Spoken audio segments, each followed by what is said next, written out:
কেউ বোঝেনি আমায়, চেনেনি তো কেউ, দেখেও কতবার তবু দেখেনি কেউ।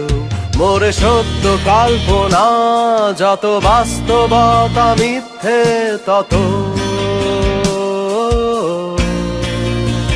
তাই আমি